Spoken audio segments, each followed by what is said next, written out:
Welcome, friends, it's the Movie Film Podcast. Movie Film Podcast, enjoy the show. Zachy and Brian are talking about movies. Movie Film Podcast on the radio. Welcome to Movie Film. This is episode 283. I am Zachy Hassan, and I am here after what feels like an interminable interregnum with Brian Hall. Wow. Yeah, you like that? No, I'm just so blown away by your vocabulary. Yeah, that 365 words a year calendar that you gave me is already paying off. Yeah, apparently you already got the I. Yeah. Man, feels good to be here. I know we did record one episode at the first week of the year, but this for me really does feel like the first episode of 2024 for me. It's a fresh start. Yep, exactly. Well, you've been traveling. Yes, sir. I was traveling with Federica's family, and her mother spent a good amount of her youth in Uruguay. And so we went down there, and it was cool because I'd never been to South America, and I knew nothing, honestly, about Uruguay. And it was a mixture of sort of like family vacation, and she'd show me around and be like, hey, this is... I grew up over here, and this is where my friends used to live. And I actually got to meet some friends she's had her entire life. And they came over for dinner, and that was nice. But then it was also part sort of like beach vacation. We could go to the beach and hang out and relax. And we went horseback riding, and it was an incredible time away. So really enjoyed it. But now you're back for the important work like podcasting. That's right. That's right. So that's what I'm that's what I'm most grateful for. Oh, no, I'm grateful for it too. I'm so excited. So it sounds like, we had the Christmas break, and my intent had been to catch up on most of the end of year movies. Mm-hmm. But what I decided in lieu of that was to not do that. And so I didn't. I was trying something different this year. I was like, all that stuff everybody's talking about, I'm just going to not. And that's been me, That's also a choice. Yeah. hey, you do you. Why adhere to their system, man? I am firmly anti systems of all kinds. Yeah. Well, I don't know if you noticed this, but yeah, the end of the year, I'm always trying to catch up on sort of the awardsy movies and want to stay on top of that. But I just feel like this year felt different. December wasn't filled with as many movies as it usually is. Right? Like I was sort of like, oh, I did see that. Or if I had missed something, I'm like, oh, I can catch that. It's only like one or two things. Like usually I feel like there's like 12 movies I'm trying to stay on top of. And this year I think I'm only to date, like behind on one or two that I want to see. Like I've kind of. Well, I think ultimately once you've watched Aquaman and the Lost Kingdom, where else is there to go? That was kind of my feeling. I was like, well, we've maxed out the cinematic experience probably for the next 6 months after Aquaman and the Lost Kingdom. And that's what we were partially talking about off mic was that was, I think, the last review that we did. And yes. Our next episode, it's already that we're recording now. It's already streaming. You can stream that at home if you want, and then listen to that episode, our last regular episode. Well, I was very funny is a couple days ago, I had Maddie Feck on Twitter was like, hey, Zachy, I was listening to your Aquaman episode, and I had thought of this, that, and the other thing. I was going to wait to watch the movie to listen, and then I was like, nah.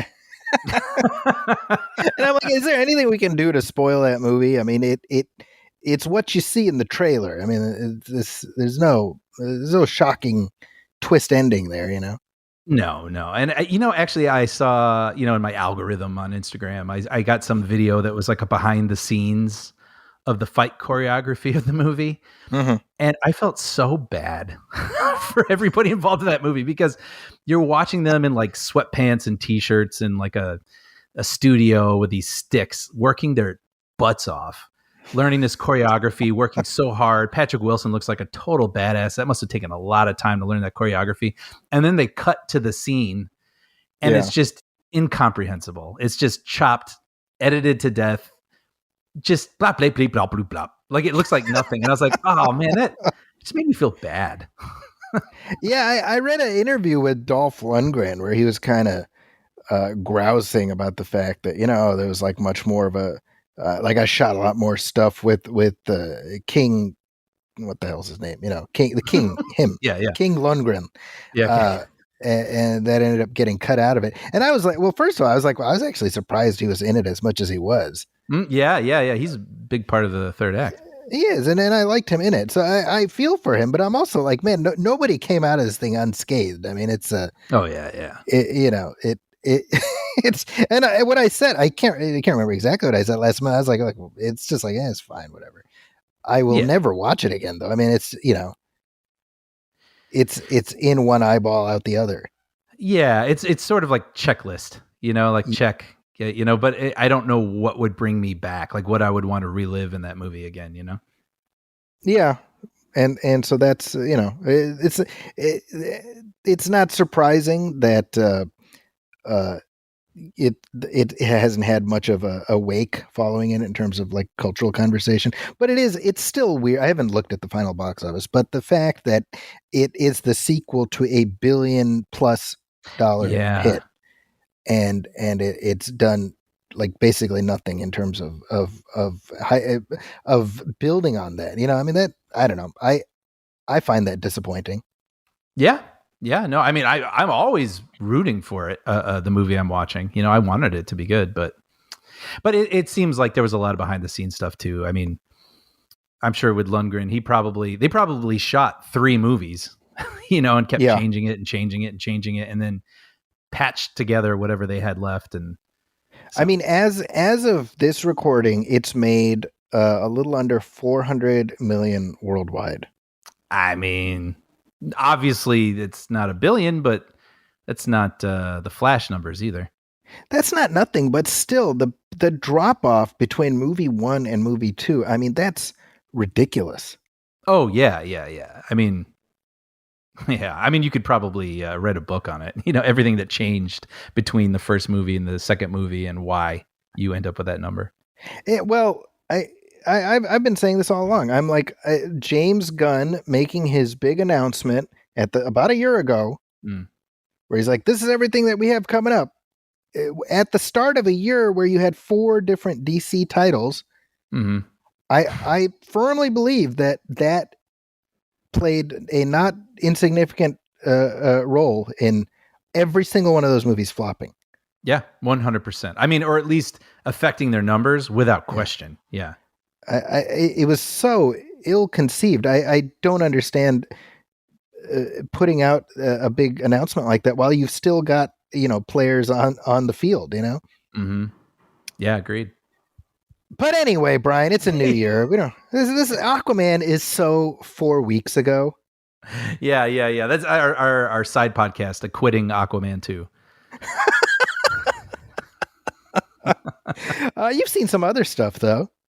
Yeah, I just some of this feels like so long ago, but I just wanted to acknowledge that I saw Wonka and really had no interest in it. Not any sort of disdain. Like I didn't think that the original is some sort of holy thing you can't build off of. But like, I'm also not as endeared to that movie as a lot of people from our generation seem to be.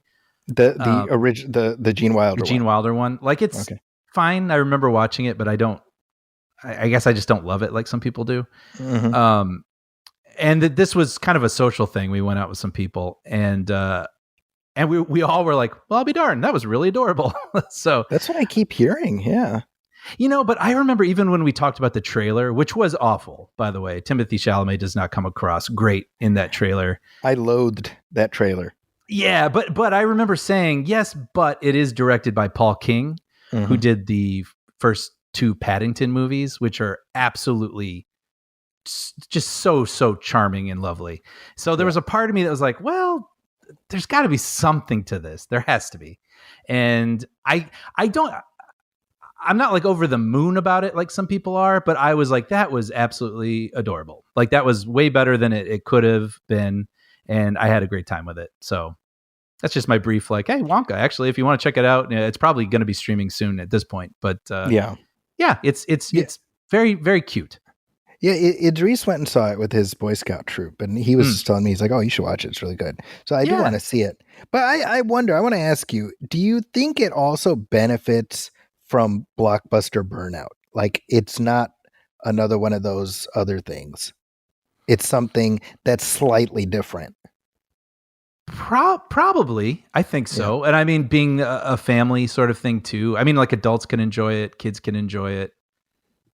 Um, I mean, it is a musical. Like I think they tried to obscure that in the trailer. It's funny how every musical is trying to hide the fact that it's a musical. I know. Isn't that funny? Like, well, this one and Color Purple. I love Mean Color Girls Purple. The also. trailer was making me laugh because I think 3 times it was like a bold new take. You know? And I'm like, I know what that means. Yeah, basically West Side Story and that other Right. one that what was the other one? That other There's one other musical. one recently, Yeah. right? Yeah. Oh, Mean Girls. Well, Mean Girls is doing okay, but Yeah, but they tried to in the trailer. They did not let you know that it was a right, musical. West Side Story tanked, and there was another musical that tanked right around the Oh, same time. It's the God damn it, Brian. I It's don't the know. guy. It's the Hamilton guy. What's his name? Oh well, In the Heights. In the Heights. That one tanked also. That's true. However, I do think of West Side Story and In the Heights as sort of pandemic movies. That's fair. They have like a weird calculus. Although, yes, they did flop, both of them. Well, West Side. I mean, come on, Brian. West Side Story was last year, wasn't it? No, no, I think it Oh, was the you're year right. It was before. 2021. Oh, I'll be damned. Okay, I Yeah, stand yeah. No, that corrected. was still in like that really wonky period. Like there Late. was like a big outbreak at that point, I think. Because I remember being like, all right, I think Spider-Man No Way Home came out then, and it was like that was Yes. the one everyone was like, all right, we're like putting on our If I'm gonna die, this will be the movie I die yeah, for. kind of. I kind of remember that being a thing at that moment. Okay. Yeah. So both of those. Okay, that's fair. But anyway, all the promo, like the musicalness, was front and center. Sure. And it's the same thing where like Disney's like, oh, we don't want to call this John Carter of Mars because we made this movie Mars Needs Moms or whatever, and Yeah. nobody watched. You know what I mean? Yeah. Yeah. Yeah. Like stupid Hollywood thinking. Yeah. Yeah. Um, but anyway, you liked Wonka, is your point? Yeah, and it seems from what I'm hearing, most people did as well. And Timothy Chalamet is there's some moments where he comes across as sort of like the high school theater kid, and then there are other times where you're like, that's pretty. He's pretty good. He's pretty good. Like I think he has this like weird little like off kilter twinkle in his eye that sometimes did make me laugh. So I Yeah. thought, by and large, I thought he did a pretty good job. Well, So he's about to have another big turn in June Part 2, so he's gonna have a good couple months. yeah, yeah. Um, then I also have to mention I saw The Holdovers Mhm. and Alexander Payne movie, Paul Giamatti. Had this even like kind of been on your radar? I feel like this was one that I've heard people in sort of the film spaces online talk about, but I don't even know how it did in theaters. And it's streaming exclusively on Peacock at the moment. But That's right. Zachy, this is one of my favorite movies of last year. I keep hearing how good it is. Yeah. It is so good. Basically, the story is at this all boys private school. It's Christmas break, and a teacher that nobody likes has to stay behind to watch the couple of kids who don't have a family situation that they can go back to for like 2 weeks. And it's sort of them butting heads. And you're like, yeah, okay, like I get it. And I even thought that when I watched it, like I'll probably like it, but yeah, I get it. And what this movie does so expertly is it takes that story, which you can already picture, but it creates these characters, and the actors who inhabit these characters are so good at just making these people that you just really fall in love with. And they've got their hurts, they've got the things that their dreams, and the way that you just want these people to finally sort of gel as a family. At the end of the day, like, yeah, I think you will love it. I would almost guarantee that almost anyone who checks out this movie will love it.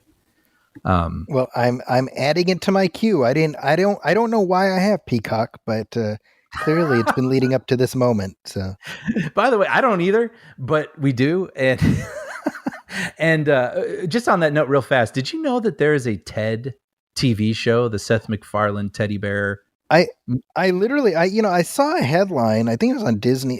Sorry, on Deadline this morning or last night, where it's like TED series has like record numbers for Peacock, Mm. and I'm like, there's a TED series, and so this morning, for the first time, I popped it on. And I was like, well, I'll be damned. That's a real, actual thing that exists.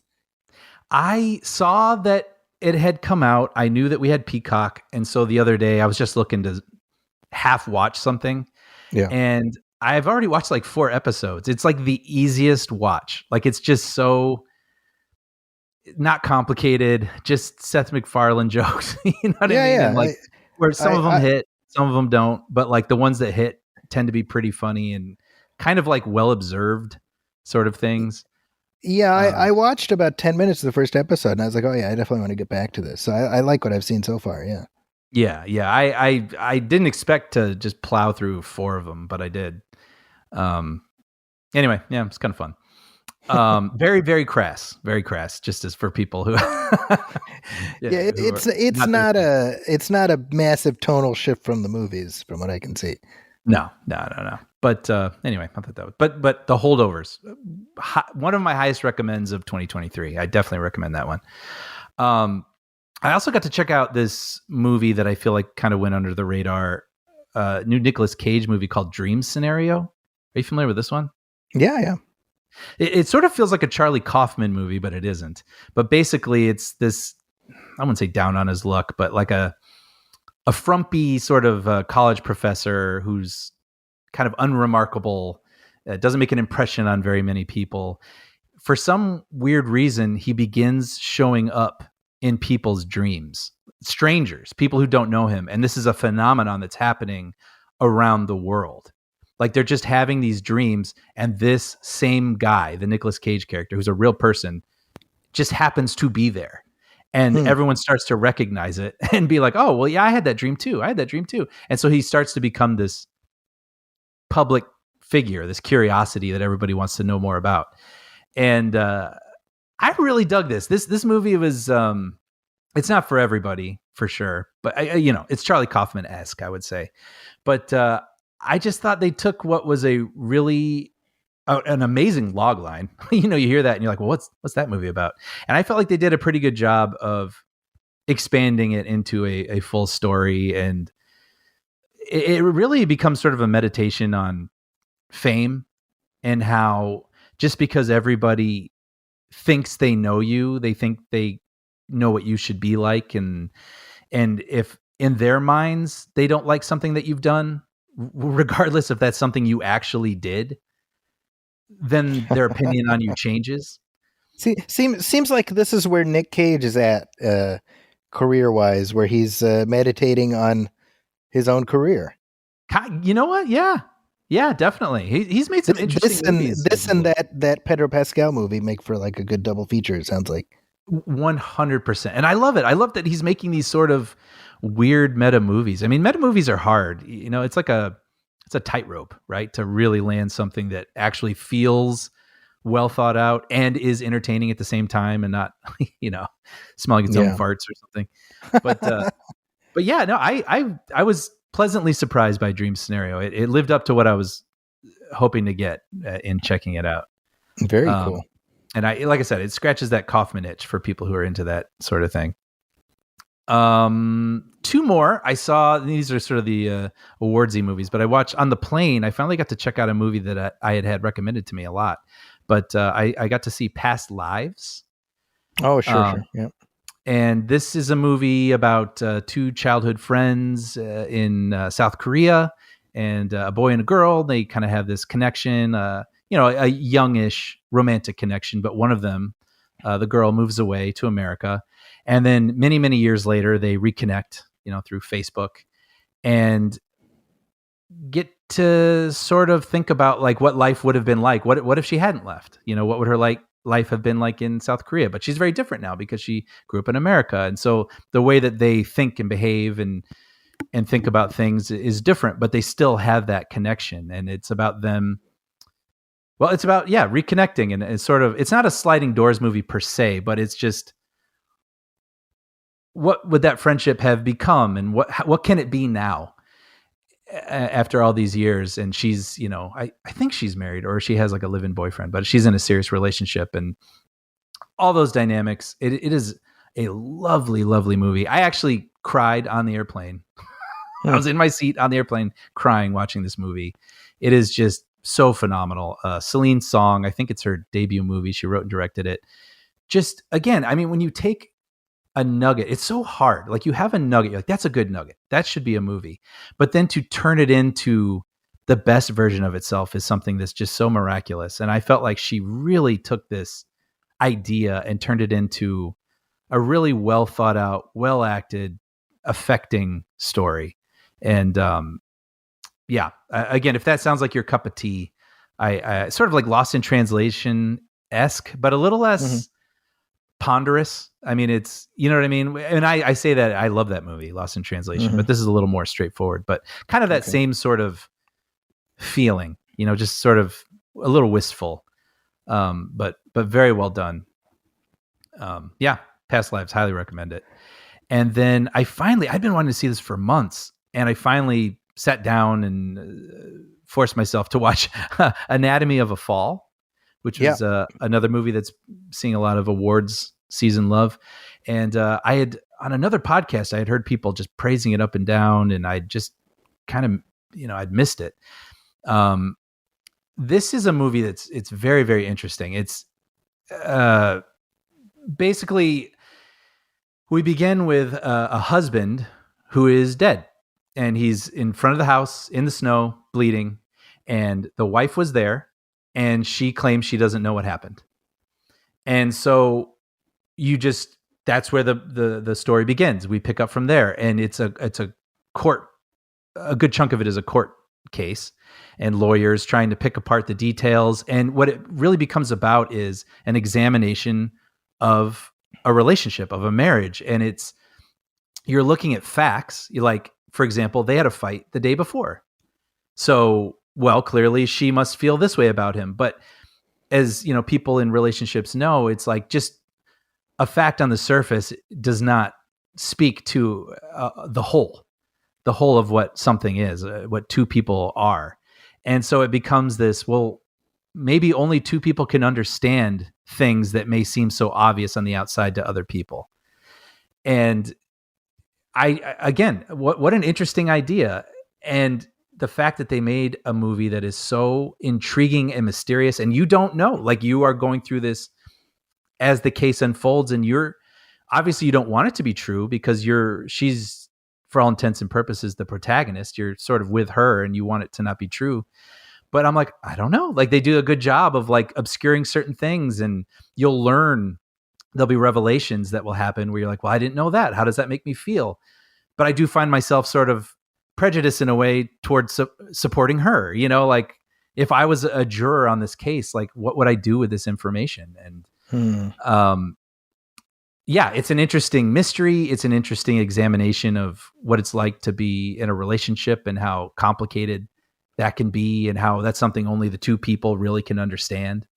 I definitely, I thought this was really, really good. It's 2.5 hours long. It's, you sit with this movie, you exist in it for 2.5 hours. When it's over, you kind of think about it. It's not a thriller. I think there were a couple times when I expected like a twist or something, like, or aha, this will happen, but that's just not what this movie is. I mean, this movie's very grounded, very real life. And I thought the performances are great. I know the director was nominated for Best Director. It's nominated for Best Picture, and I totally see why. So, Anatomy of a Fall, another one I definitely recommend. Wow, good list of stuff that I should have watched over the last month. I feel spoiled. I feel, getting to watch those past 4 movies, and they feel so outside of the box, but well done. Right. Like, they're not just challenging or weird, or for weird sake. I just feel like they were all 4 movies that had interesting ideas and they were the best versions of themselves. And there's just nothing more satisfying than that. Well, on that note, let's take a short break. We'll come back right after this.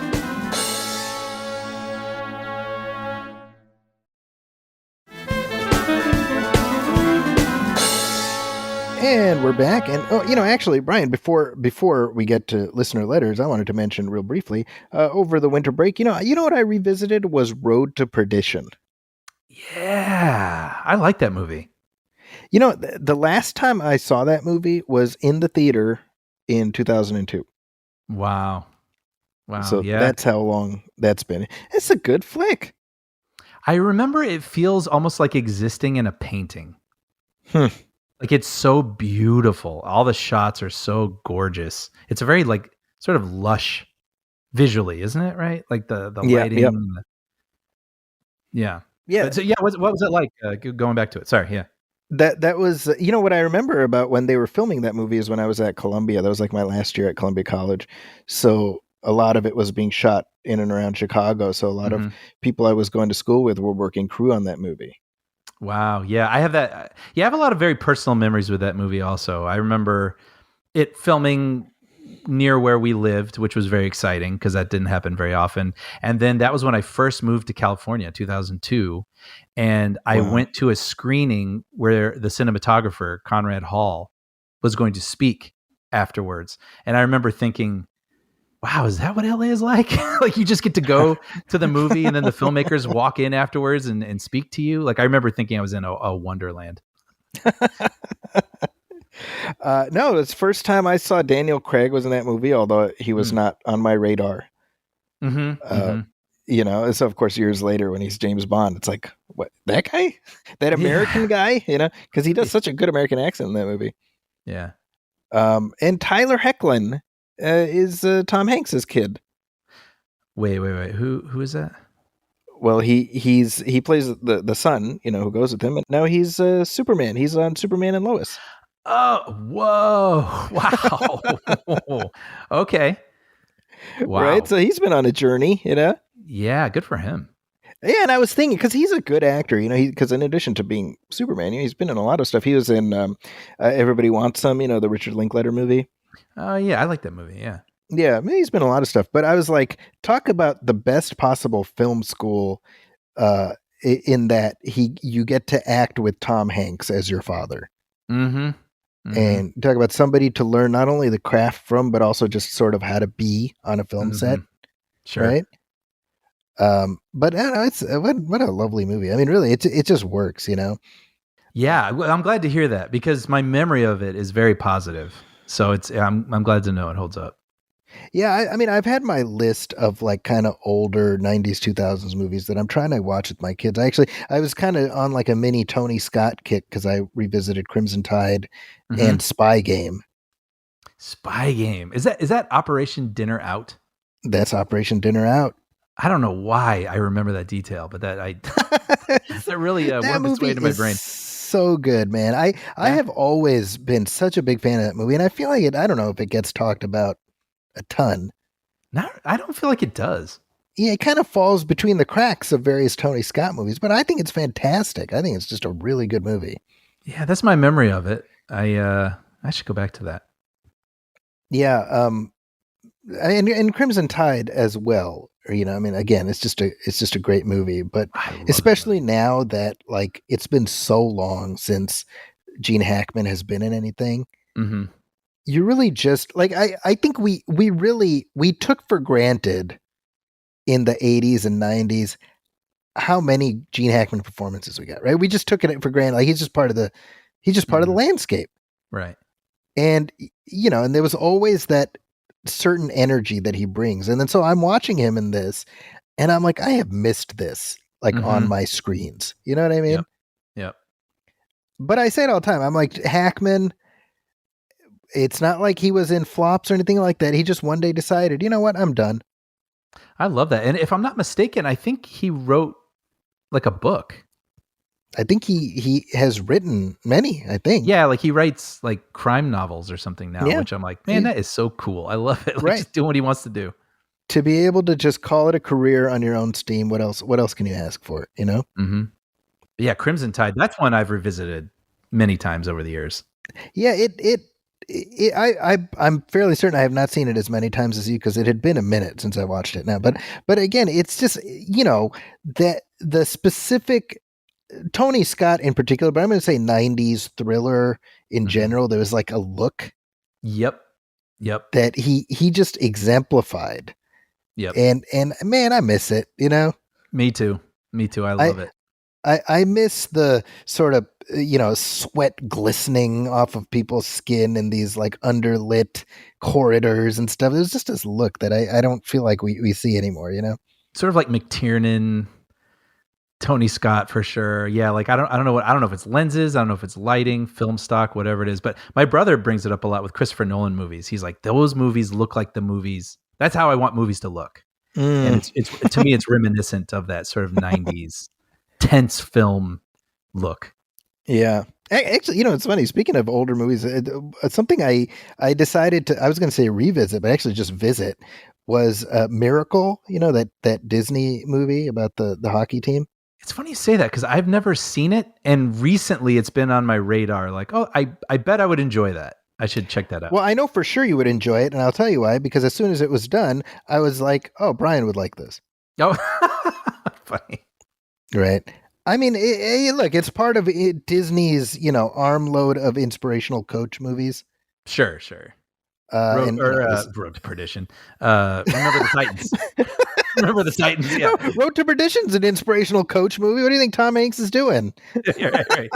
He's coaching him how to be a hitman or Better whatever. man.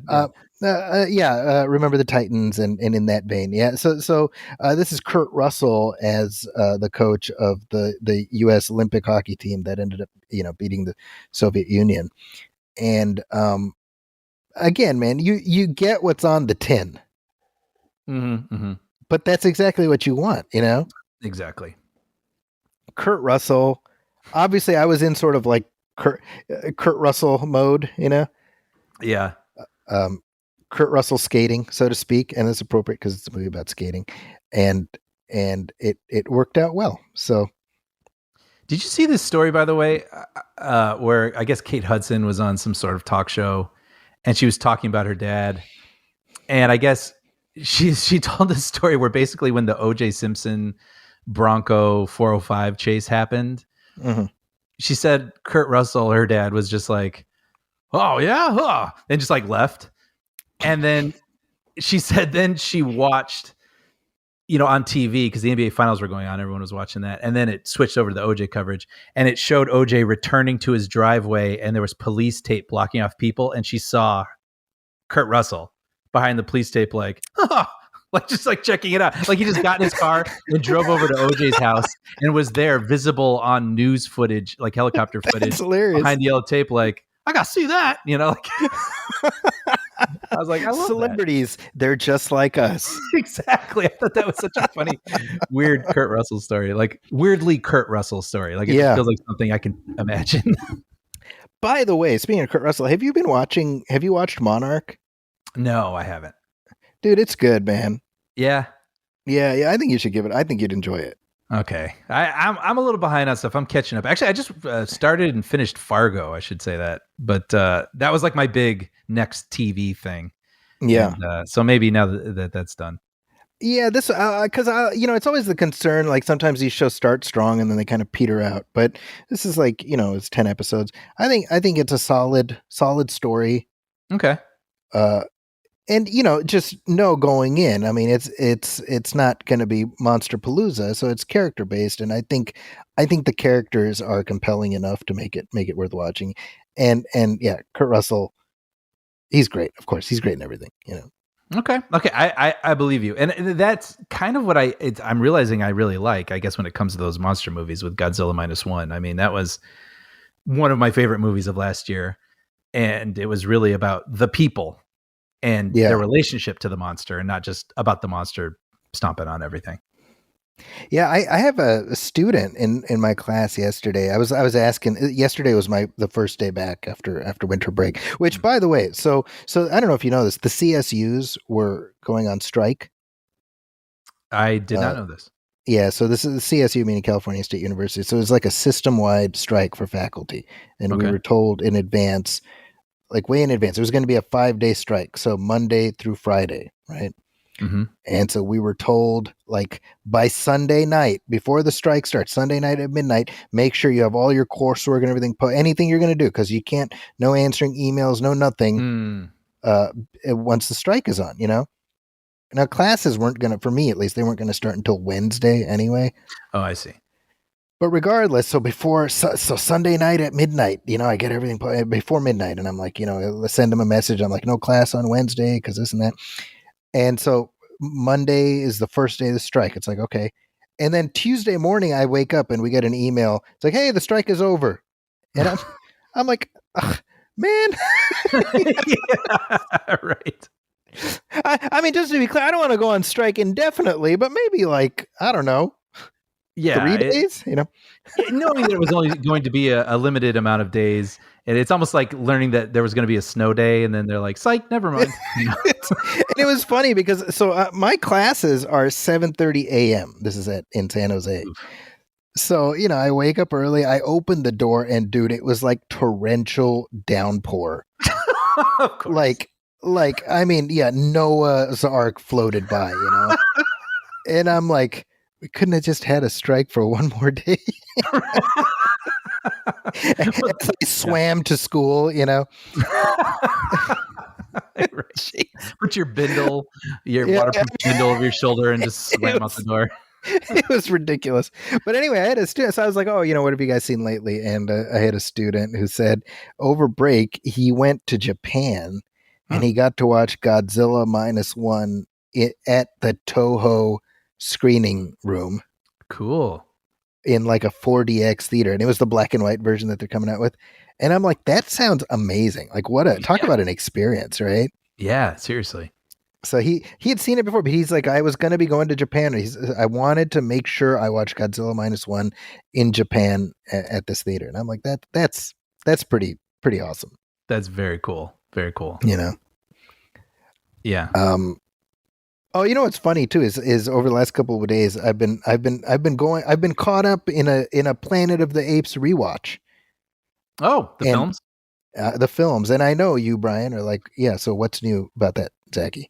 Because No, you know, it's funny. The films might people. I was just wondering. People are like, "Yeah, Brian," but I saw in the document series, so I thought maybe you were watching the old television show. Well, I'm watching the television show as well, but it's because of, you know, I watch the original, the 68 film fairly often. I would say once a year. So I was like, oh, it's been a little while. Let me pop this on. Mm-hmm. And so my 10-year-old, he watched it with me, and then it ends. He's like, hey, are we going to watch the next one? Oh. And I was like, well, sure, son. And then we watched the next. He's like, are we going to watch the next one? Well, sure, son. So before we knew it, we're 8 movies deep into this, and it's all because my 10-year-old's like, hey, I want to keep going with the Planet of the Apes movies. And can I tell you something? I've known this kid for 10 years, which is how long he's been around. And this may be the one and only time I've been proud of him. Gotta be honest.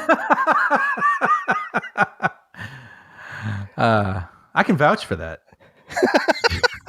No, that's so lovely. I love that. I love that you got to something that means so much to you, and to not only share it with your son, but to have him go, oh, well, I want more of this. Yeah. So we watched all 5 of the original ones. We ended up watching the Tim Burton one, which I did not want to do. How did he feel about that, coming off the originals? And so that was the first time I watched it with all the boys, everybody, and I think they were like, whatever. And I was thinking about a conversation you and I had. I think this was in the context of our when we did a commentary track for Godzilla 1998. Yeah. And you said, like, look, is this the best movie ever made? No, but it's like one of many Godzillas. Mm-hmm. And you can look at it that way. And you and I were both like, I mean, it's fine. It's like a decent monster movie. It's not something you need to think about after. Right. And it's not like it has to be the latest, greatest thing, because there's other things, you know? Right. And so I think for them, they look at the Burton Planet of the Apes as, well, it's not as good as those other ones. Right. And it's not as good as those other ones, the ones before and the ones after, but it's just whatever. It's another Apes movie. Mm-hmm. Mm-hmm. Which, yeah, I mean, 22 years out. If for me personally, if that was like the final statement on that franchise, I would be probably less thrilled with it. Sure. But there's a pretty awesome trilogy that came after it. Mm-hmm. And there's another one coming that looks like it could be decent. So it's just another entry in the catalog, you know. Yeah. Yeah. Yeah. That being said, it is not a good movie. You Yeah. and I did a commentary for it, and my view still stands. It's not a good movie. It just doesn't stick in my mind. There's certain images I remember, but I don't know. I just don't remember it very well. Yeah, I mean, because we're just about wrapping up the Caesar trilogy. We're going to watch War at some point in the next couple of days, right? And the thing about those films, these recent ones, is they made Caesar so compelling. Mm-hmm.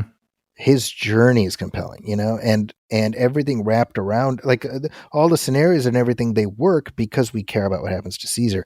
And the problem with the Burton Apes movie is that not even Mark Wahlberg, it's the character he plays is such a void.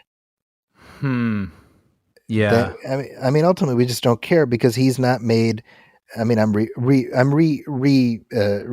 some of this because I'm sure I said this in our commentary, but I'm like, the original Apes works because, scenario aside, the central character, Charlton Heston's character, is this paradoxical person who hates humanity so much that he left the earth, but now he has to serve as the last defender of humanity. That's an interesting conundrum for your main Right. character. Right. Mark Wahlberg, he gets caught up in this whole thing because he misses his monkey and he goes off into space when he shouldn't. It's not as interesting. Sure. Sure. But when you just look at it as a thing, and there's a bunch of these, it's fine. Yeah. Yeah. Okay. Okay. Now, that being said, I was going to ask you. I mean, we have our there's the new Ape movie coming up, and we've already done the first two of the original Ape movies. We should come back and do a commentary for the third one. Definitely. Yeah.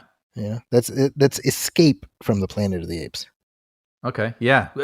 I was never able to keep track of those titles. Sort of like I trip over the Spider-Man ones also. Far From Home, No Way Home.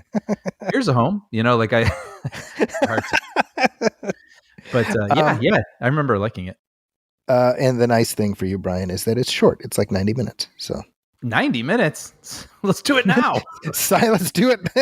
Let's just roll right into it. Yeah. And I could do it too. That's the nice thing. Yeah. Well, with that, let's take another short break, and we got some listener letters.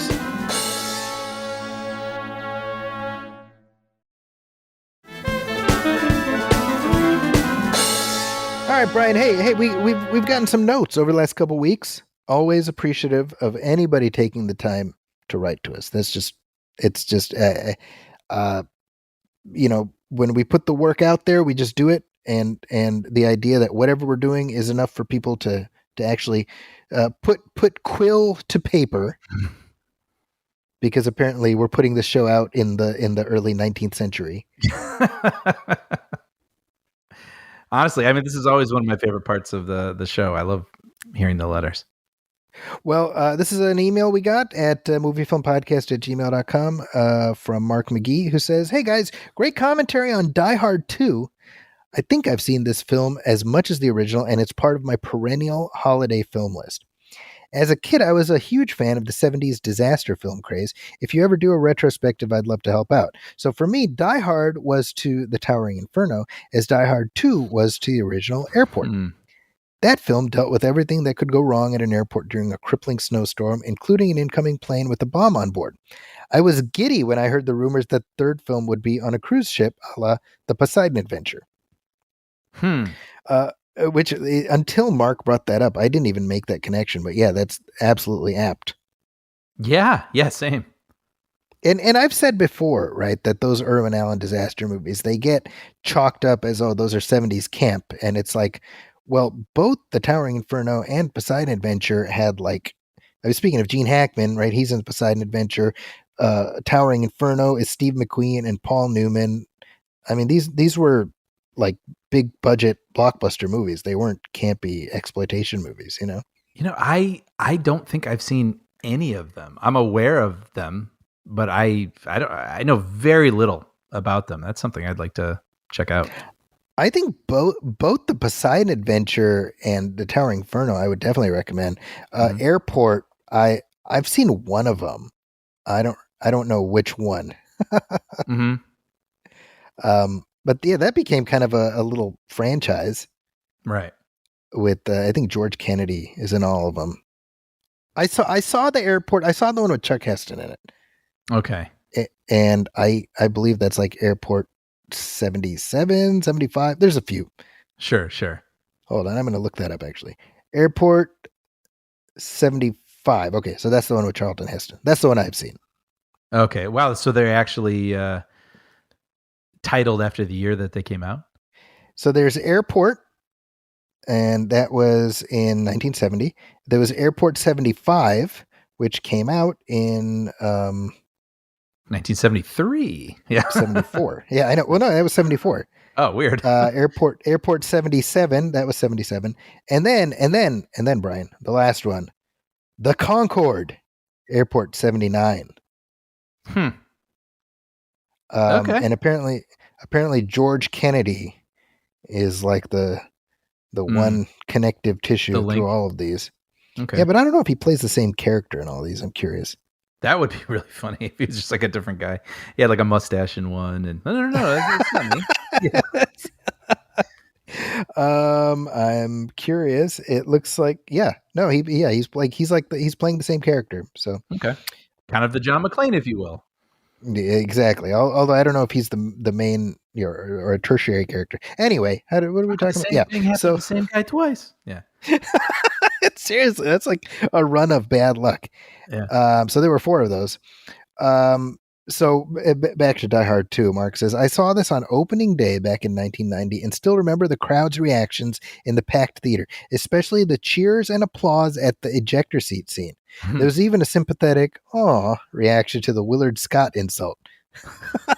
That's what we said. We're like, why are they picking That, on Willard Scott? He was like a beloved yeah, figure. he was pretty beloved back then. Yeah, I'm digging these very entertaining commentaries and look forward to more. I find myself talking back to my phone because they really do feel like you're watching a movie with friends. So much so that I started yelling John Eric Hexum when you were searching for the actor's name. I love that. He was the actor who unfortunately accidentally killed himself while filming that television show. Mm. Which that is such a crazy story. Yeah. But just how that happened. And that actor, I mean, he was so handsome, and he was like he was destined to have some kind of a career, Yeah. but for that. So thank you, Mark, for your note. And then here's a message we got from James Olson. This was on our Facebook page. He says, you mentioned how the plane crash scene was so disturbing when you saw it. I certainly agree with that assessment. How has 9/11 impacted this scene for you? I think I've watched this movie just twice since then, and I find it so realistic and gut-wrenching. I leave the room while it plays out. In fact, I honestly thought this movie would be banned from television networks following 9/11. Your thoughts? I would imagine it probably was, right? Shortly after 9/11, I remember there were songs that they wouldn't even play on the radio, right? Because if they had lyrics that even accidentally sounded like they could create imagery that you could link to 9/11. You remember that? I do remember that, but surprisingly, Die Hard 2 was not one of the movies Wow. that was removed from circulation or anything like that, to the best of my knowledge. I wonder if they showed it on airplanes. That I don't think so. That It- I doubt it, right? I kind of remember the Meet the Parents. There's that whole scene where he's Ben Stiller's trying to get on the plane, and they have that back and forth about the bomb. Remember, he's like, you can't say bomb at an airport. He has that whole. And I remember reading somewhere that was cut for airplane versions. That makes sense. Bomb, bomb, bomb, bomb, bomb, bomb, bomb. Yeah. Yes. Yes. I love that movie. What's interesting to me is I would say when I first watched it, the plane crash scene, I mean, I found it effective, but I took it in the context of a thriller. I find it harder to watch now than I did when I was younger, I would say. I agree. And I don't know if that's because of age or if it's Right. because of the real world. And I think when I say the real world, I mean we're just hearing about so many awful things. And I've said this before, actually. Like, I feel like when we watch these older action films, I'm a little taken aback by all the gunplay. Like, there's a lot of very realistic, just people firing guns at each other and squibs and blood. And I feel like we see less of that these days because it's happening more and more. At least we're hearing even more and more about it. I mean, it's been around forever, but just, shootings, real life shootings and things like that. And we don't want that in our entertainment when we're trying to escape. Right. So it's like Yeah. a lot of our movies have like some sort of, even like not just superhero movies, but movies aimed at adults have some sort of sci-fi edge to them or something that just brings them a degree away from real life.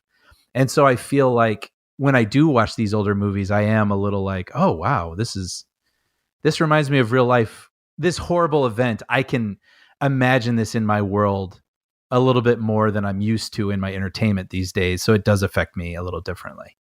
I don't know, is that same for you or? No, absolutely. Yeah, and I think that, I mean, we've talked about this a lot, but I mean, I think this just sensibilities of action movies have changed in general. Mm-hmm. And that, I mean, just not merely in terms of violence, but language and everything else. And I'm much more aware of that now. you know, some Yeah, of the ways in which they used to, conduct themselves in movies sure. in a bygone era. Yeah. Yeah. And here's one last note we got from James Reed at our email address. And he says, "Hi, Zach and Brian. Hearing your discussion in the most recent podcast about memorable experiences seeing movies, I thought I'd share my favorite story. I have to admit, I don't have quite the same level of recall as you do, but given I've lived in the same place now for nearly 30 years and there are only 2 or 3 theaters locally that I've ever been to, it's not that hard to guess. My story concerns the day The Phantom Menace came out back in 1999. We decided to see it the day it arrived in our area, but for some reason we did not book tickets, but we knew that the local multiplex was showing it on every single screen. So we arrived in good time, but when we got there, we were told that we could not buy tickets because all the tills were down and they could not process payment. People who had booked tickets were allowed in, but there was a large crowd of us who wanted to buy tickets. Many eventually gave up and wandered away, but my friend, who was smarter than I was, said we should just wait, as they'd probably get things sorted out in time. Mm. As the time of the showing ticked closer and closer, nothing seemed to be happening, and I was increasingly worried as I didn't want to miss the media event of the century, and there was little time to go somewhere else. At the last minute, the theater manager just said to us, "Well, you can go in anyway." And so we Ah, got to see the film on the opening night without paying anything. wow, that's good. That's a good story. I wish I could remember now exactly what I thought about the film at the time, but it escapes me now, having watched it and thought about it so much since. Mm. However, that experience of getting a freebie sticks with me, and kudos to my friend who later told us that he thought all along that this would happen. Thanks That's a again. good story. That's memorable. Thanks once again for the podcast and all your work, and all the best for 2024. I think nothing is the exact right amount that was worth paying for the Phantom Menace. Oh, that's mean. That's mean. What am I saying? That's terrible. It's terrible. No, but it's funny. I have a lot of memories associated with that too. I mean, you look. Last night I almost went to a movie and I just lazily pulled up my phone, activated an app, saw the receipts. It's just so easy and convenient now. But I mean, it was not a debacle, but I mean, it was definitely an event trying to get tickets to Phantom Menace. I mean, you had to go there and stand in line, and I remember a line wrapped around the theater, and we, took turns waiting, and I mean, it was a big to do trying to see that movie in Did you 1999. did you go to Warrenville to see it Yes, AMC Cantera. Yeah. at the big one? Okay. Hmm. Yeah, because I watched it at Rice Lake. I did too. Also, I saw, 'cause we were only able to get a certain screening at a certain time at Cantera, and then we realized that there were tickets still available at Rice Lake, so we saw it there first, and then went. The Oh, second. how funny! Yeah. So for all I know, Brian, like you and I might have been at the same screening at Rice Lake, Yeah. and Very and possible. and and not even known it because you and I were not destined to meet until about 4 months later. Yeah, that's right. That's right. It's weird. It's like those Friends episodes where it's like the flashbacks and you have these characters who don't know each other yet and they kind of just cross paths. Yep, bump shoulders and hey, move it, Look at dummy. that. And you don't realize that you're destined to become like friends for life just a couple months later. It's hilarious because I remember because I for Phantom Menace I had to review it for the COD paper. Yeah. And so our production day was Wednesday. Oh And it wow. came out on a Wednesday. So I went to the theater to watch it. And then when I came back, everybody was waiting for me. Just like for what I thought. It was like something out of a movie where I'm like writing my review and they're like looking over my shoulder. Everyone's gathered around me looking over my shoulder, you know. But thank you for that, James Reed. Yeah. As always, we love all the notes and anything that spurs people to like. I mean, obviously responding to what we sang, that's great. But I love that. I love that we can spur somebody to just kind of, hey, here's a thing that happened to me. You know what I mean? Yeah, I mean, because then it delights me too, because it takes me back to that similar moment, and I remember where I was standing on that day and what I was going through, and it's fun to revisit a moment like that and hear it from someone else's perspective too. Absolutely. So let's take another break, and we got some headlines right after this.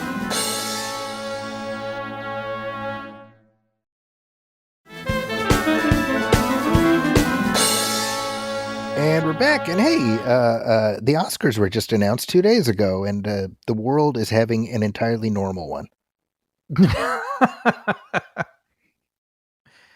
Whatever you do means, Zachy. I am so over Oscar outrage. I don't know. Is this just me? No.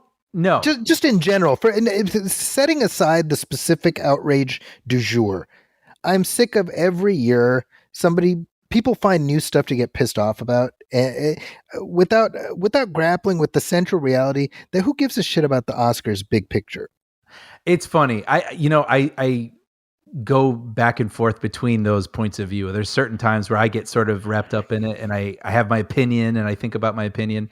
And then at the end of the day, I take a step back and think like, oh yeah, this doesn't matter at all. Like it's like, who played this, thing pretend and for millions of dollars better than this person who played pretend, like it's just, Yes. I mean, I'm interested in it. I do watch the Oscars. I like it, but at the end of the day, it's not life and death. Yeah. So the issue here. Okay. So first of all, let's run down the Best Picture nominees. I think it's a pretty solid list. Agreed. American Fiction, which I don't know if you've seen that. No, I really want to though. Oh, dude, it is excellent. Oh yeah. Oh, you've seen it. Yeah. Okay. Yeah, I've seen that. It's excellent. Yeah. And the Anatomy of a Fall, which you just discussed. Barbie, The Holdovers, Killers of the Flower Moon, Maestro, which, by the way, I finally got around to seeing that one. I forgot to mention What'd you think? I thought it was okay. I got to be honest. I think we're on the same page. I think you may have ended up liking it slightly more than me. Like I thought it was. I didn't regret having watched it, but it. Yeah.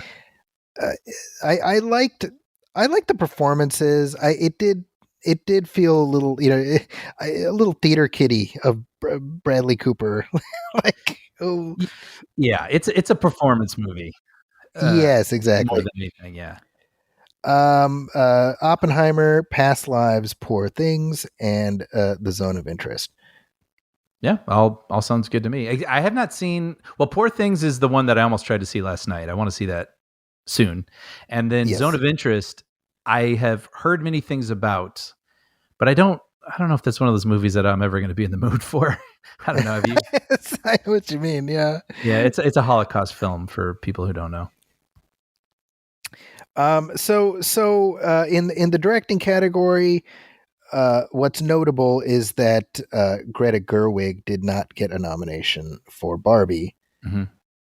Despite the fact that in the and also in the Best Actress category, Margot Robbie did not get a nomination for Barbie, despite the fact that Ryan Gosling did get a nomination for playing Ken for Best Supporting Actor. So yes, I concede that it is a funny joke that Barbie not getting nominated while Ken does get nominated is kind of the plot of the movie. Right. I think it's a funny joke. However, two things. Number one, America Ferrera did get nominated for Best Supporting Actress for Barbie. Uh-huh. And the problem is when you go past the joke and it becomes this sort of spun up social media firestorm of like, oh, this is this grand conspiracy against Greta Gerwig and Margot Robbie. And I'm like, look, the nominations are determined by the people who vote. And sometimes people just get more votes than other people, and that's just how it is. I don't think it's a conspiracy. Is it unfortunate? Well, maybe. I, Mm-hmm. you know, I would say yes and no because uh, Margot Robbie is nominated as a producer of Barbie, and Greta Gerwig is nominated as the writer of Barbie. Right. Plus, more importantly, the movie made a lot of money, and they made a lot of money by virtue of that. And I think, given the choice, they'd rather have the money than the statue. So I don't know. I find this exhausting, Brian. That's my only point. I will agree with the exhausting part. I mean, my personal opinion, I think Margot Robbie did a very good job. I think actually she might have done even more than America Ferrera did.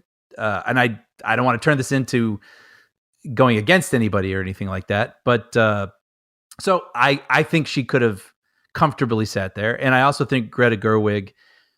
I mean, look, you can make a million different versions of a Barbie film, right? And they've tried. And I think Greta Gerwig keyed into something and came up with a vision that was very unique and specific and did captivate the world this year. And I think so. I'm in favor of her getting. No. So am I. Let me stipulate. I agree with what you're saying. I think Margot Robbie was great. I thought Greta Gerwig did a great job. We both loved the movie, right? What I'm saying is we don't know how many votes they got. Each branch is voting in their own right. Directors are voting for directors. Actors are voting for so we don't know who got how many votes. Right. Sometimes people just get more votes. That's my point. It's not a conspiracy. No. And what I want to also add to that though is I just wanted to say like that's my opinion. I think they should have been nominated. But what I don't love and I get sort of tired of is the discourse afterward. And I think Yes. it's worth having an opinion on and expressing your opinion as I'm doing right now. So I think that's completely valid. But then I don't have it in front of me, but I saw there was like this think piece where this person was going off about it and basically saying maybe if Barbie had been part of a mass genocide, Margot Robbie would have been nominated for Best Actress, implying, alluding to Lily Gladstone being nominated for Killers of the Flower Moon. Right. And you're like, are you effing kidding me? Like, are you really, talking about genocide of Native Americans and been like, well, maybe that movie got nominated because of this thing. And if Barbie had been a part of that old tale, I was like, ugh, like that. That's when it starts to get a little grotesque, I think. I think that when this is the problem, right? Because some version of discourse inevitably emerges surrounding the Oscars, either pre or post. We had the Slapgate 2 years ago. Yeah. Right. So there's always something, but it's kind of this sort of like the rage clicks that just drive the conversation. And the longer it stretches, the more it's coming from people who don't understand how things work in the in the academy. Mm-hmm. Right. And to me, that's what it comes down to. Right. It's for all we know, and I'm fairly certain of this, that Greta Gerwig under the directing probably just missed the cutoff. Yeah. And well, shit happens because it was a year with a lot of good movies. Sure. I mean, in terms of, I'm just looking at the best actress nominees. I mean, I know this is where you start playing that game where it's like, look, obviously I'm thinking, who would I lose? And it's like, but I don't want to take away from anyone on here either. But that's kind of my point. Cause I look at just under best actress. So you got Annette Bening for Naiad. Obviously Lily Gladstone, we talked about her. She's, we were just raving about her. Carey Mulligan, I thought she was great in Maestro. Regardless of you like the movie or not, she's phenomenal. Yeah. Yeah. You know, Agreed. Sandra Hüller, which you've seen that movie. I haven't seen it. Very, very But good. Yep. I mean, this is my point, right? So I don't think it's unreasonable to think that Margot Robbie was definitely in the mix, but other people just got more votes. Well, it happens. Mm-hmm. And And go ahead. Go ahead. no, that's all. Now, I was gonna say, and if you really want to do the math of it, like try to parse it out, I think what is a real thing that should be celebrated with Barbie is, again, the vision. And I think that Margot Robbie was a huge, I mean, she drove that movie into what it was. She knew what she wanted to do. She knew what she wanted the story to be. She knew she wanted Greta Gerwig. And so I'm glad that at least she, being a producer on the film, is recognized as one of the key, you know, reasons why that movie was successful, right? So she can be celebrated as a producer, at the very least nominated, and be rewarded for all of her work in making that movie into what it was. I think it's just a bummer. I guess I read somewhere that Greta Gerwig isn't a producer on the movie, which is kind of crazy. And at the very least, again, if I'm trying to think about it and rationalize it and figure out how I can make it happy in my head, it would have been nice then if she was a producer also and could at least then have that nomination for putting it together, whatever. Sure, right? but So again, it's she weird that gets she's not recognized at all. Well, she gets the screenplay nomination though, and that's true. That's very true. It's just, I mean, what are you gonna do when there's like 5 slots? You know, and it's kind of weird also when you have 10 slots for Best Picture and then 5 slots for director. And I realize you don't want to let it, you know, get carried away, but then it's sort of this weird sort of thing where it's like, oh well, the other movies that you thought were equally as qualified to be Best Picture, not to celebrate the people behind the driving force behind it, the director. You know, like only 5 of them were good enough to be mentioned. It's just weird. Like it's a weird numbers game. Well, I mean, the 10 Best Picture slots seem specifically for the Barbie nomination. You know what I mean? Like that's 100%. Because if it was 5, I don't know that Barbie would be nominated for Best Picture. Yeah, right. Because the Academy is so desperately trying to get like average folks to watch the show, which, spoiler alert, isn't going to happen. Is right. You know, I mean, the audience is dwindling and dwindling, and it has nothing to do with, you know, liberal Hollywood or whatever. It's just people just care less and less because our viewing habits are so much more fractured. Yeah, I agree with that. And this, I mean, is a result of, I think, The Dark Knight being nominated. Right? Like everyone thought that was going to be nominated. Not being nominated. Oh, not being nominated. Yes. And so it was like, well, we need to expand it to include those films that might not make this 5 slot cut. Right. I mean, it's like last year Top Gun Maverick was nominated for Best Picture. Sure. Right. And would that be the case? Would that have been the case if it was 5 slots? I find that doubtful. Right. Well, hey, speaking of Top Gun, did you hear that they're developing another Top Gun movie? I did. I don't know, man. Yeah. I read some interview with Glenn Powell where, you know, he's expecting to be in it and talking about whatever ideas they have in mind. I'm assuming they want to get as much of the band back together from the last one as possible. Sure. Which, fine. You know, I'm not going to write it off and dismiss it out of hand. That being said, I see, this is why I'm not a gambler, I guess, Brian. Because to me, I'm like, you ran the tables, take your winnings and go see the cashier and get the hell out of the casino. That's me. Yeah, because I mean, it's obvious now. It was one of the biggest hits of the year. It's beloved by pretty much everyone who watched it. Yeah. But in the lead up to it, I think there was a lot of doubts. Right? Like, why are they making this movie? And it worked. A miracle of all miracles. And so now it feels like, do you really want to try that again? You know? Right? I mean, it can almost only feel like a letdown. That's what it feels like. You know, that's one of those rare legacy sequels that actually stuck the landing. Right. Both, you know, critically and with audiences. And, you know, I'm kind of like, the story is, what is Maverick like? Whatever, you know, 30 years later, whatever it is. Well, you told that story. So what is Maverick like 2 years after last time is inherently less interesting to me. Yeah, and it makes me think. I do want to be like fair and think about it from both sides, and I'm like, well, hey man, if they got an idea, they got an idea, great. Right. And Tom Cruise, by and large, pretty much, you bet on Cruise. Like he just Sure. kind of almost always pulls it off. But when I think of Mission Impossible, the way that they keep bringing me back is with these insane stunts, Right. right? It's like it's a fun team and these wildly different scenarios that I can't believe I'm seeing with my own eyes in these different countries around the world. And it feels like Top Gun is a little more limited in its like airplane play. Yes. So I wonder how you can do that again and make me feel like I'm seeing something I haven't seen. But hey, I don't know.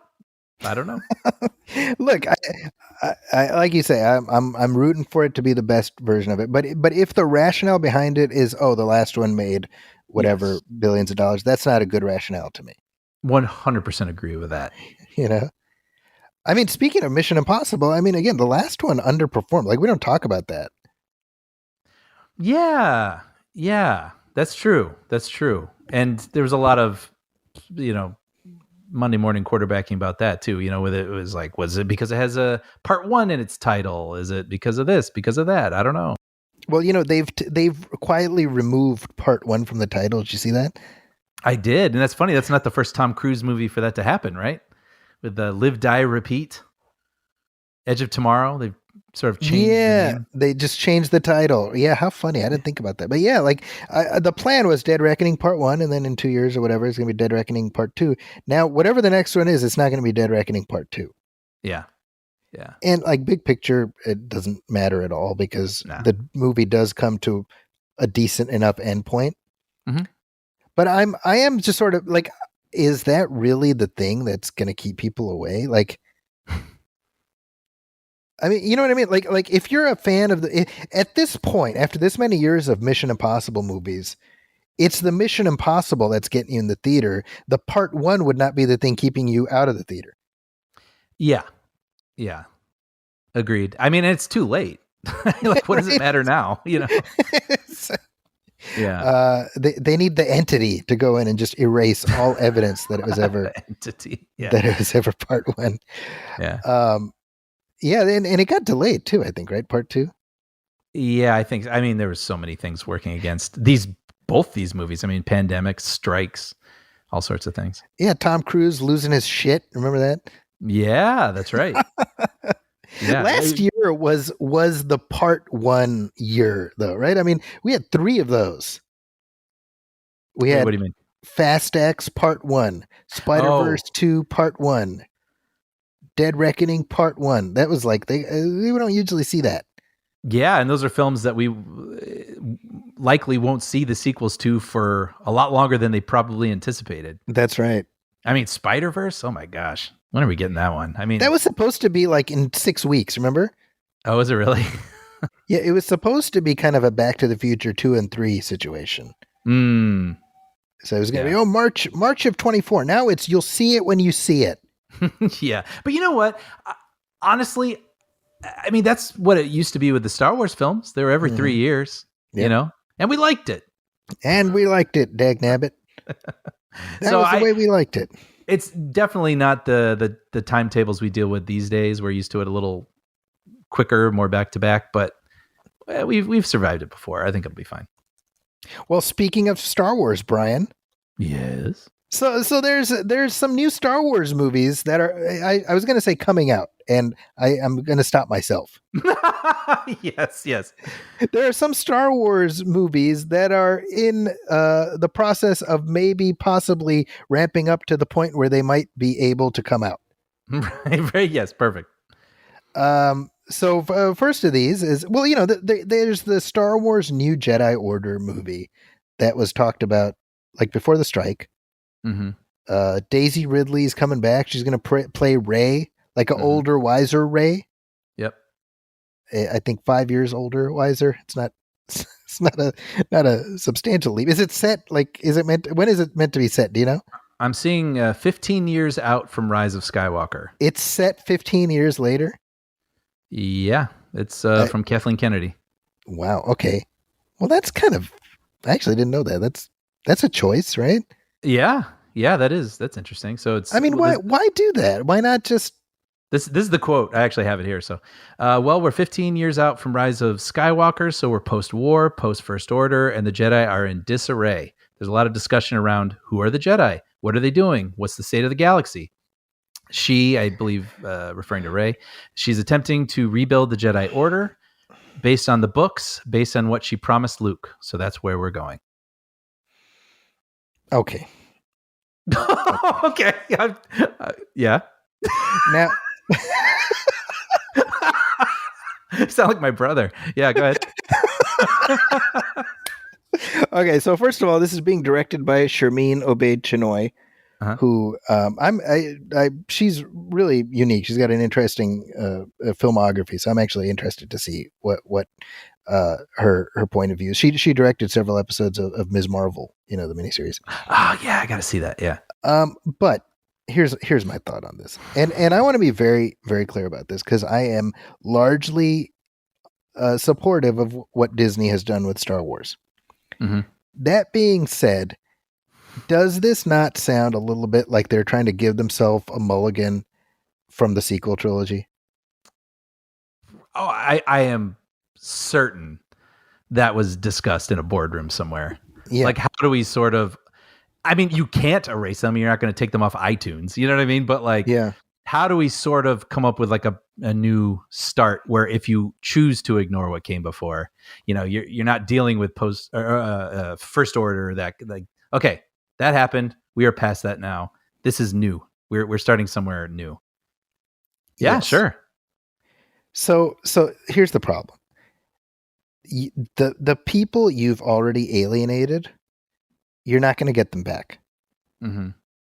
So there was a whole part of the EU. There was a whole set of books, the New Jedi Order, and it's all about Luke and the New Jedi and stuff.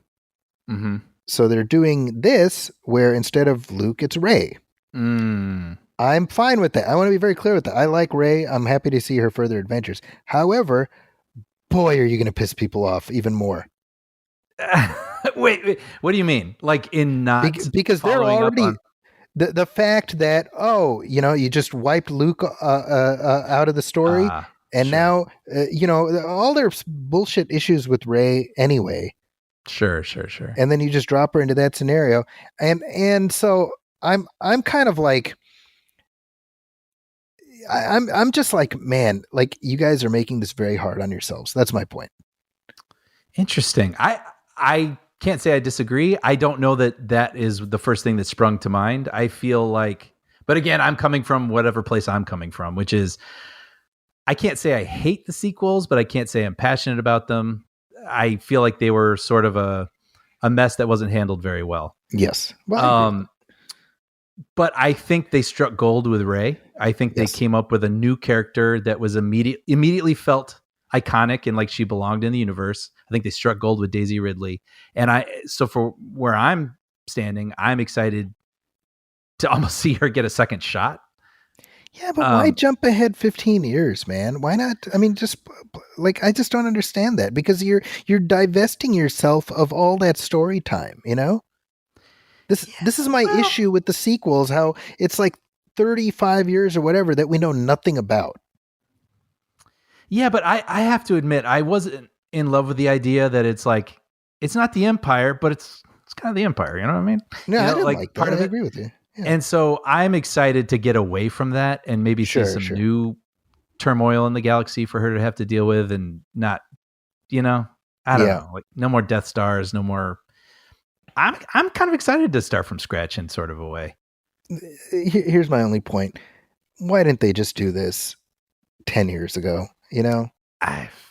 Right? Like, I mean, I didn't mean to do this, but it's like, that's my frustration is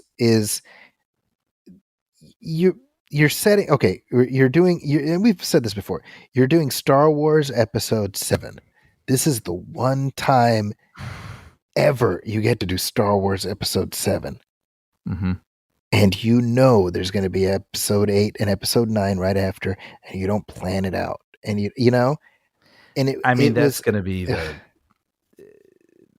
that will always be there. We're But just gonna I have mean, to live with it. I know. this is yeah, seriously, and this is my frustration when I watch The Force Awakens now. Mm-hmm. Is all I see is the short term thinking that led to that movie. Yeah. Yeah. You know? Yeah. I agree. I agree. I don't know. It's funny. I wasn't thinking about it from those angles, but for me, I'm just like, great. New Rey movie, Jedi. That's who I want to watch anyway. You know, I want to see the Jedi. I want to see lightsabers. I want to I'm see definitely heroes struggling and overcoming and triumphing and good over evil. And that's what I want. And I want it in the Star well. Wars universe. And Here's another thought, and this is connected to the next thing because in addition to this, the new Jedi Order movie, which is going to start filming sometime this year, I think late this year, so wow. presumably it'll come out in 2026. They also have a new movie coming out called The Mandalorian and Grogu. Is that the title? I believe so. Wow. And so this is, I'm assuming, I don't know for certain, but I believe this is about the Mandalorian and Grogu. Not sure though. Right. So this is going to be directed by Jon Favreau, who created the whole Mandalorian thing. And so this is how many seasons of that show are there now? 3, right? I believe. Okay. Have you watched the 3rd season? No. Neither have I. Which is weird, right? Yeah, makes me that sad. we haven't watched it. Yeah, I'm not. I don't have plans to. But and why is that? And that makes me sad. Why do you not plan to? Because I don't feel like I'm going to see anything I haven't seen in the first 2. Do you like the character, the Mandalorian? I don't know who he is. Yeah. Like he's cool armor and Grogu is cute. And there you go. Okay. And they want to go somewhere typically, but first they have to get a fling flong for a guy named Flip Flop, you know, and then it's like, you know what I mean? And then it's just like, and then back to their overarching mission, which, you know, like it never felt very consequential. I never felt a lot of emotions for any of it. And that's okay. I know people like it. I'm glad they do, but I never connected with it as much as I tried. Yeah, no, I'm with you. with you. I agree with you. I think he's got a great look, and I mean everything we've learned about him thus far, I'm fine with. But anyway, my point with all of this is that all of that leads up to when I got when this news came, oh, they're doing this movie. I saw all these people like super excited about it online, and I was like, man, I wish I was feeling that excitement because I don't feel anything. You know what? I kind of want to amend what I just said. I stand by most of it, but I do remember there was an episode, I don't know if it was season 1 or 2, where he had to take off his helmet, which is a big deal for him. Yes. And he does that in the name of trying to get Grogu back. And I remember like loving that. Like it was really tense. It was very emotional. That was very, very good. And that's probably what kept me going. Interesting. So, but I did not feel that for the majority of the series. Like the majority of the series just felt like, I don't know, almost like a Saturday morning cartoon, just kind of stuff. Sure. And so if the movie, it might be good for it, you know, like maybe having a more concentrated story, stakes that must be solved in 2 hours and emotions. And like, maybe I'll like it a lot more in that, that version. Well, yeah, I think to your point, I think the reason I felt a certain amount of apathy when I got this news is because I really, and this is just with the benefit of hindsight, I think that Disney Plus has, on balance, sort of devalued Star Wars for me. Yes. Because it's just, oh, here's another thing with the Star Wars label. Oh, here's another thing, and it's become the equivalent of like in the 90s, the novels and stuff, Mm-hmm. Because I'm sure, you'd go to the bookstore, you'd see like a whole, a whole armload of Star Wars books and read them, Mm-hmm. Mm-hmm. It's just too much, Yeah. And so this should be more of a big deal. It doesn't feel like it to me. I'm curious if other people feel like this, but I think if this is where we're at now when it comes to Star Wars, certainly me, I'm not going to speak for you. I'm like, that sucks because I want to be a lot more excited. 100%. And I think when you speak to Disney sort of diluting Star Wars to the point that it has, I think a lot of that comes from my opinion, they had these 2-hour stories that they stretched out to like 6 hours, like 6 Yep. episodes. Yep. And I think Obi-Wan could have, I was not very high on Obi-Wan. I know many people were, but I feel like that could have been a very impactful movie. Absolutely. And it, to me, just felt like this really stretched out thing that I just was like, oh, like what? Here's the thing, Brian. I mean, because since Rise of Skywalker to now, there has not been a Star Wars movie, right? Mm-hmm. If Obi-Wan Kenobi had been the Star Wars movie, however long after Rise of Skywalker, people would have turned up. That's something they wanted to see. Absolutely. We all, like, no matter who you are or how you feel about Star Wars, we all love Ewan McGregor as Obi-Wan Kenobi. Yeah. Like, that's the one thing you can count on, Yeah. And I so badly wish that had been a movie. I mean, it's unfortunate, Yeah. So all of this stuff, it's like a cumulative effect, Yeah. of just devaluing it. And this is a broader conversation about streaming in general, because I would say Disney Plus hasn't done Marvel any favors either. A lot of other stuff, Yeah. But regardless, of these two, I would say probably New Jedi Order is the one I'm more interested in. Me too. I agree. Mandalorian, just, it feels, I don't know what the story is there. It's just adventures of Din Djarin and Grogu, and I don't know. I'm not, I don't know what that looks like. Yeah, when you asked me earlier, if I like that character, and I'm just like, I don't know if I could even describe that character to you. And I think Right. what really kept me going for at least the 2 seasons was the Star Wars aesthetic, Mm-hmm. right? Like, that's what I was tuning in for. But then because I wasn't feeling the connection with those characters, that's why I didn't keep going. Yeah. So I would love to see those characters put into a film structure thrive. I think that would be really cool and an awesome surprise. So, I mean, I think that they need him to keep wearing that helmet for like action figure reasons, sure. But he's most interesting when he's not wearing it. Yeah. And they need to figure that out, right? Because I thought the series was moving in this direction of him gradually realizing that he's part of like a cult of zealots, and he doesn't need to wear this helmet. And that's an interesting journey. But then, they've just kind of wound everything back. And it's, I don't know, for me, like, Star Wars should always be about progression. It's about carrying the story forward. And I guess that's my own damn fault for expecting that, maybe I'm the problem. Yeah. It's you. You're the problem. It's you. I usually am. Yeah. With the James Mangold one also, right? That's being developed. That's the Birth of the Jedi or something. Yeah, the Birth of the Jedi. He says it's going to be like a biblical epic kind of thing about the origin of the Jedi, and I'm curious. I'll say that. I don't know. I'm with you. I'm with you. Here's the thing, and this is, obviously this is a conversation we're going to come back to, but the question, and Disney's grappling with this, is Star Wars characters or is it a universe? Yeah, sure. Right. And so, in other words, if you drop us into, millions of years before A New Hope, are we going to be interested in that? Right. With no one we know. No one we know.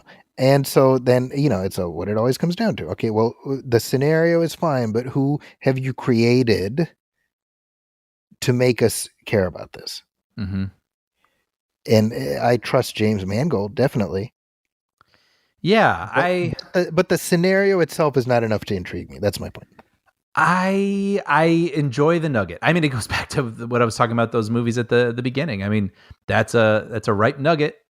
And let's just see what the execution is. I agree. The most important thing is what you just said. I mean, you have to craft a character we really, really are invested in. And if they go through this journey of discovery, or why am I feeling this? Why can I move things when I'm angry or feeling this or that? Like, that could be very interesting, and just Yeah. discovering the Force. A 10 Commandments Star Wars movie actually sounds very cool to me. However, remains to be seen, I guess.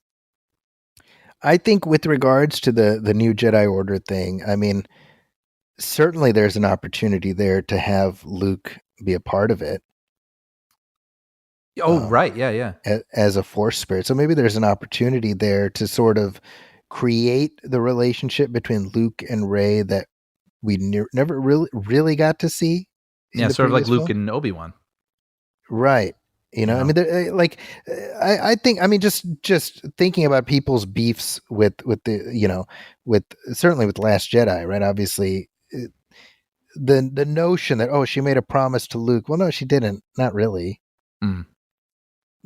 Not in Last Jedi. Certainly, I don't think in Rise of Skywalker. To start something new. Yeah, that's not. She never made Yeah, a promise to Luke, right? I mean, she took the not books that I without him recall. No. knowing. Right. Right. So fine. I think by virtue of Star Wars being a constantly unfolding thing, you have the ability to contextualize and recontextualize things. So I'm like, well, take advantage. I can't imagine Mark Hamill would be averse to an opportunity to, you know, to play Luke again if he's given something proper to do.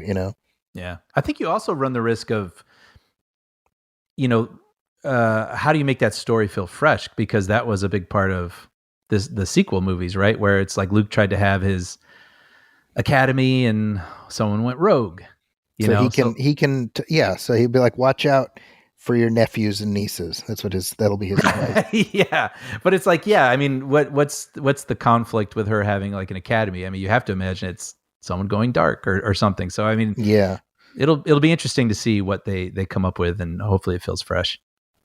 Here, this is just random, but what's to say, and stay with me on this, that you can't have Luke come back from the Force? In human form? Yeah, like, I I mean, mean, they've never done it, but so what? yeah, I mean, well, in Rise of Skywalker, for the first time, right, we saw people passing things back and forth between Yeah, exactly. spaces. So anything's possible, right? I mean, anything's possible, right? Like this is my complaint is we've never defined the outer perimeter of what the Force is capable of. Well, who's to say somebody can't journey to the Force and then come back on the other side? Yeah, I mean, absolutely. I'm saying if you want to get people interested, hey, Luke Skywalker comes back. That might be a way to do it. Yeah. I mean, you have to give him a heck of an arc, I think. Yeah, but yeah. Hey, if they're trying to give himself a mulligan, there's one way. Yeah. I don't know.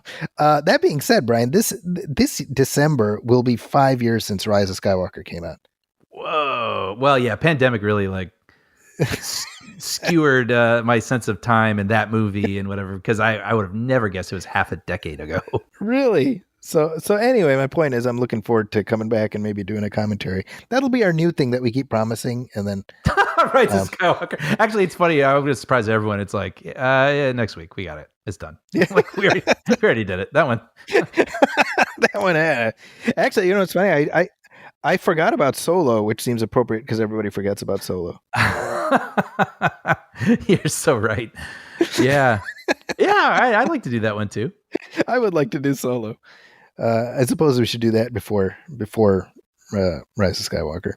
Yeah. Just as a personal anecdote, there's a movie theater, a small one, down the street from me that I could walk to. And it was, I think it has like, 4 theaters or 3 or something very small. And anyway, it closed down sadly during the pandemic, and it left the titles of the films that were playing there on the marquee. So outside, in 2021, 2022, 2023, you could see Ford versus Ferrari, Star Wars 9, basically, was like immortalized on this marquee. And it was sad, but it also, I don't know, it was like this weird little thing I liked to pass by and just see. And I don't know why, it just felt weirdly special to me. But they ended up filming something there about a week ago that so they shot I think it might have been Stranger Things, because it takes place in 1989, and they put on the marquee Batman, Field of Dreams, Sex Lies and Videotape, Karate Kid 3, and So I went Man, there, you are taking me back. right? Well, and so I saw the pictures of the filming happening, and then I was out of town at that time, and then just the other day I went over there because I wanted to see if the marquee was left intact, and it was Batman Field of Dreams. But then there's a little part of me that was like, oh, like Star Wars 9, it's gone. I hope you took a picture of that at some point. I did. Okay, so it lives in your memories, if nothing else. But now it feels like even weirder because it's 1989 frozen in amber. It's so funny. Yeah. Wow, I remember like those billboards, Batman, Karate Kid 3, etc. Mm-hmm. Oh yeah, me too. Wow, that's really funny. Well, hey, we're living in a time where, to be honest, harkening back to 1989 doesn't sound so bad, because we're about to relive the Biden-Trump presidential campaign. It sounds like. Yeah, I think you just summed up how most people feel when they hear that, right? That's my comment. Yep. So with that in mind, I found this to be a little bit of good news. The Daily Show has had some hosting turnover lately. Yep. It's like a rotating series of hosts, right? Yeah. So they had various weeks where like Marlon Wayans hosted, or Cal Penn, or John Leguizamo, etc. And then they also had like the what do you call them? The reporters, on the show. Mm-hmm. Because Trevor Noah left like a little over a year ago, I think. Oh wow.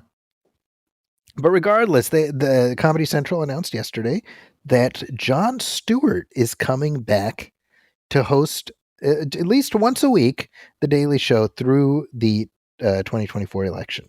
Wow. I mean, that's like a coup for them. This was, to me, this was the equivalent of, hey, Disney is doing Star Wars Episode 7, and Han Solo and Luke Skywalker, they're all coming back. That's what this felt like. Right. So Jon Stewart had this Apple show. I don't know if you ever saw it. It's called The Problem with Jon Stewart. I'd seen clips, on like Reddit and things like that. It's a good show. It's kind of Jon Stewart doing what like John Oliver does. Mm-hmm. Which is itself a version of what Jon Stewart did. But, it's like one topic for whatever, the entire length of the episode, And then I don't know why, but that show went away. He had some creative differences. So he was kind of like just a free agent. So this feels like a very elegant solution to Comedy Central's problem. I think so. It was, I didn't realize that it was only for one day a week. That's so kind of interesting. So he's EPing the show. Mm-hmm. Entirely, but he'll do the lead off for the week on Mondays, and then the other days will be the correspondence. Okay, but it'll all be filtered through his perspective, obviously. And my thought was, I don't know if you remember this, but like during the last when Donald Trump ran the first time, Stewart had already left. Mm-hmm. Right. And so I wonder if this is a little bit like, him being like, maybe if I had been there, I could have done my sure. You know what I mean? Yeah. Like I don't doubt. Let me put it this way: I don't doubt for one second that was part of his calculus. I would think so. Absolutely. He looked at the polling, and obviously Trump. It's sure looking like he's going to be the nominee again. And he's like, you know what? I got something to say. Exactly. Get the raw meat out of storage. I'm gonna start punching it. Yeah. But good. Yeah, no, go ahead. No, I'm just sort of fascinated by the one day a week thing, because I wonder if something crazy happened on a Wednesday, if he'd be chomping at the bit to say something about it on a Thursday. I think he will. This is my guess that as the election gets closer, he'll sort of, because it's important, he'll be like the guy, the point man, sure. Yeah. But the other thought I had is, he left that show 9 years ago, I want to say. Wow. And does Jon Stewart mean anything to today's generation? It's a really good question. Right? I don't know, honestly. I mean, you're more active on social media and with the students that you have. I mean, does he register at all for them? I don't know. Yeah. They definitely, like with my nieces and nephews, they love Trevor Noah. Okay. And I mean, it's not like Trevor Noah is doing something entirely different from Jon Stewart, but he has a different energy. Yeah. And so there is that question of like, I mean, let me put it this way: is this going to be like when Tom Snyder took over the Late Late Show? Yeah. You know what I'm talking about, right? 100%. Yeah. because me, David Letterman, he replaced Tom Snyder originally, so now he wants Tom Snyder to have the Late Late Show. And I watched like an episode. I was like, well, this is definitely not for me. Yep. Yeah. I was like, it's like an old guy. Like, Yeah, I don't connect with this. Yeah. at all. And I have nothing but respect. R.I.P. Tom Snyder. Of course. Of Accomplished a lot. course. However, it wasn't for me. And so that was my first thought. I was like, is that what this is going to feel like? It's funny because, yeah, I mean, for me with Jon Stewart, I'm like, I have, experience with him. And I think that he is a really thoughtful, elegant speaker. Right. So that's Yes. who Jon Stewart is for me. But for people who weren't around for that, a little young, and now they do want to watch these sort of news commentary shows, is he just like, who's this old guy? Who's this? I mean, 9 years is a long time, man. Yeah. Yeah. Yeah, I don't know, but maybe that's part of the genius of not making him the face of the show. Right. Partially one foot out the door and let set the stage for whoever else. Yeah.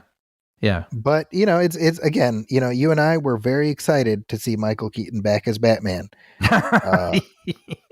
A lot of people didn't care, so yes, I know. I'm very cognizant of the minuscule role I have in sort of zeitgeisty. I know. I'm like just beginning to sort of feel that slip a little bit. Yeah.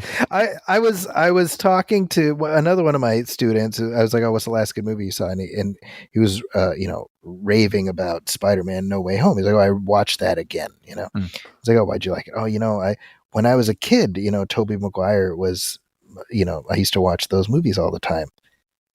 And I was excited to see him back. And I was like, that's the window. You got about 20 years. Mm-hmm. Sure.